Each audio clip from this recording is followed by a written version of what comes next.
ಕೂಡ ನಾವು ರೆಡಿ. ಕಲಬುರಗಿ ವಿಮಾನ ನಿಲ್ದಾಣದಲ್ಲಿ ಸಿದ್ದರಾಮಯ್ಯ ಹೇಳಿಕೆ ಇದು.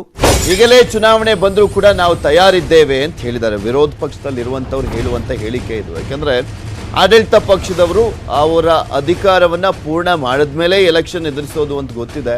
ಬಟ್ ಯಾವುದೇ ಕ್ಷಣದಲ್ಲಿ ನಾವು ಬಂದರೂ ಕೂಡ ರೆಡಿ ಆಗಿದ್ದೇವೆ ಅಂತ ಸಿದ್ದರಾಮಯ್ಯನವರು ಹೇಳಿಕೆಯನ್ನು ಕೊಟ್ಟಿದ್ದಾರೆ. ಕುಮಾರಸ್ವಾಮಿ ಬಗ್ಗೆಯೂ ಕೂಡ ಸಿದ್ದರಾಮಯ್ಯನವರು ಮಾತನಾಡಿದ್ರು. ಈಗಲ್ಟನ್ ರೆಸಾರ್ಟ್ಗೆ ದಂಡ ಹಾಕಿದ್ದಕ್ಕೆ ಮಾತನಾಡಿದ್ದಾರೆ. ಯಾರೇ ಟಾರ್ಗೆಟ್ ಮಾಡಿದ್ರು ನಾನು ಹೆದರಲ್ಲ ಅಂತ ಹೇಳಿದ್ದಾರೆ. ಈಗಲೇ ಎಲೆಕ್ಷನ್ ಬಂದರೂ ಕೂಡ ನಾವು ರೆಡಿ ಅಂತ ಹೇಳಿದ್ರು ಸಿದ್ದರಾಮಯ್ಯ.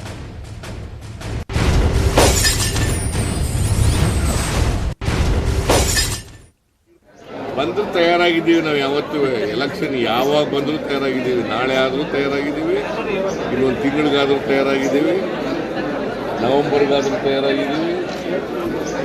ಅವರು ತಾಲೂಕು ಪಂಚಾಯತಿ ಜಿಲ್ಲಾ ಪಂಚಾಯತ್ ಚುನಾವಣೆಗಳನ್ನೇ ಮಾಡದೇ ಇದ್ದವ್ರು ಅಸೆಂಬ್ಲಿ ಮಾಡ್ತಾರ ಅಲ್ಲಿಯವರಾಗಿ. ಅವರು ನನಗೆ ಗೊತ್ತಿರೋ ಮಟ್ಟಿಗೆ ಅಲ್ಲಿ ಎಲೆಕ್ಷನ್ ಬರಲ್ಲ.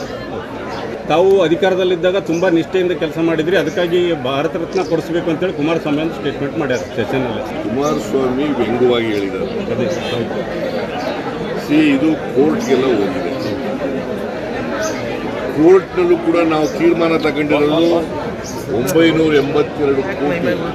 ಯಾಕಂದರೆ 27 ಎಕರೆ 19 ಗುಂಟೆ ಅತಿಕ್ರಮಣ ಮಾಡ್ಕೊಳ್ತಿದ್ದಾರೆ ಈಗಲ್ಟನ್ ಕಂಪನಿಯವರು. ಅದು ಸರ್ಕಾರಿ ಜಮೀನು. ಅದಕ್ಕೆ ಸುಪ್ರೀಂ ಕೋರ್ಟ್ನವ್ರು ಹೇಳಿದ್ದಾರೆ, ಅದಕ್ಕೆ ಬೆಲೆ ಹಾಕಿ ಮಾರ್ಕೆಟ್ ವ್ಯಾಲ್ಯೂ ಹಾಕಿ ಕೊಡಿ, ಅವ್ರಿಗೆ ಕೊಡಿ ಅಂತ ಹೇಳಿದ್ದಾರೆ.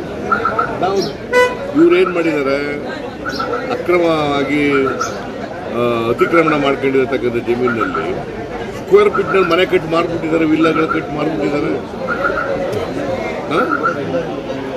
ನಾವು ಸ್ಕ್ವೇರ್ ಫೀಟ್ನಲ್ಲಿ ಹಾಕ್ಬೇಕಲ್ಲ. ಸ್ಕ್ವೇರ್ ಫೀಟ್ನಲ್ಲಿ ಹಾಕಿದಾಗ 982 ಕೋಟಿ ಬಂದಿದೆ. ಹಿಂದೆ ಯಾವನ DC 12 ಕೋಟಿ ಹೇಳಿದ್ದ ಅಂತ ಕುಮಾರಸ್ವಾಮಿ ಹೇಳಿದ.